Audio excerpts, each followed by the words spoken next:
रेवती दीदी, आप यहाँ क्या कर रही हैं? हमारे प्रस्थान का समय हो रहा है।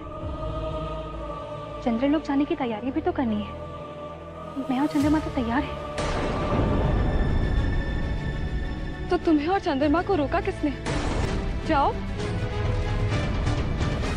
वैसे भी मेरा ना तो चंद्रलोक में कोई कार्य है और ना ही चंद्रमा के जीवन में। किस बात को लेके इतना दुखी हो रही हैं आप? इस बात को लेके कि चंद्रमा मुझसे इतना प्रेम करते हैं? यदि आपको ऐसा लगता है कि आपके साथ अन्याय हो रहा है तो चलिए चलिए और कह दीजिए पिताजी से। नहीं नहीं, इस संदर्भ में पिताजी से कुछ भी कहना उचित नहीं होगा। क्यों नहीं? यदि इनको यही सत्य लगता है तो क्यों नहीं पिताजी को इस सत्य से अवगत करवा दो। किस सत्य से अवगत कराने की बात चल रही है? रेवती, तुम अभी तक तैयार नहीं हुई?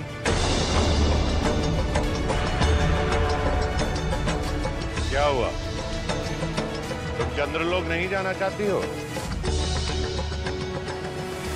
जी पिताजी, मेरी इच्छा नहीं है। इच्छा नहीं होने का कोई तो कारण होना चाहिए, या फिर तुम भी इसी की तरह पिताद्रोही बन गई हो? इसमें दोष सती का नहीं पिताजी, दोष उनका है जिन्होंने मुझसे विवाह किया, जिन्होंने विधिवत मुझे अपनी पत्नी तो बना लिया, किंतु मेरे हर प्रयत्न के बाद भी वो मुझे पत्नी का स्थान न दे सके।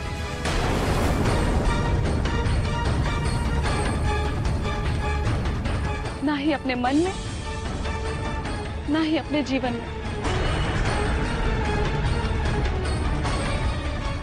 और अब तो उन्होंने और भी स्पष्ट कर दिया है कि वो मुझसे हर संबंध तोड़ देना चाहते हैं। क्या ये सत्य है?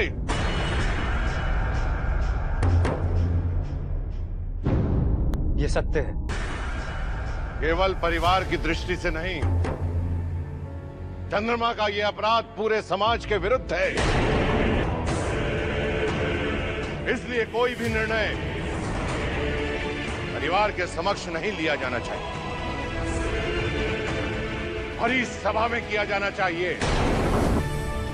चंद्रमा, तुमने रेवती को पत्नी का अधिकार ना देकर अपने उत्तरदायित्व और विवाह की मर्यादा का उल्लंघन। मैं प्रजापति दक्ष तुम्हें यह आदेश देता हूं कि तुम्हें रेवती को पत्नी का स्थान देना होगा और रेवती से प्रेम भी करना होगा। क्षमा कीजिएगा प्रजापति,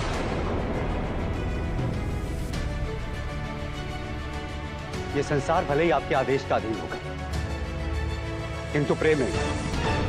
यदि होता तो सती के मन से आक्षेप को निकाल पाने में अवश्य सती के विद्रोह से बहुत अधिक प्रेरित हो तुम, अन्यथा प्रजापति दक्ष के समक्ष इस तरह का तर्क करने का साहस नहीं करते। इससे पहले कि विद्रोह की अग्नि पूरे समाज में फैल जाए, मैं अभी और इसी समय इसका अंत, मैं तुम्हें ऐसा दंड दूंगा, यदि किसी के मन में विद्रोह का विचार भी आए तो परिणाम सोचकर काम करें। इच्छा के विरुद्ध प्रेम करना, इससे बड़ा दंड कोई और नहीं है प्रजापति। प्रजापति, एक बार विचार कर लीजिए। प्रजापति, मैं चंद्रमा को समझाऊंगा, आप कृपया एक बार विचार तो पिताजी, इन्हें दंड मत दीजिए पिताजी। हाँ पिताश्री, दंड देने से मुझे इनका प्रेम तो नहीं मिल जाएगा, फिर क्यों? इन्हें क्षमा कर दीजिए, मैं विनती करती हूँ। बस, अब बहुत देर हो चुकी है। अपनी ब्याहता को पत्नी का स्थान न देकर तुमने घोर अपराध किया है चंद्रमा। इसलिए मैं ब्रह्मपुत्र प्रजापति दक्ष तुम्हें क्षय होने का श्राप देता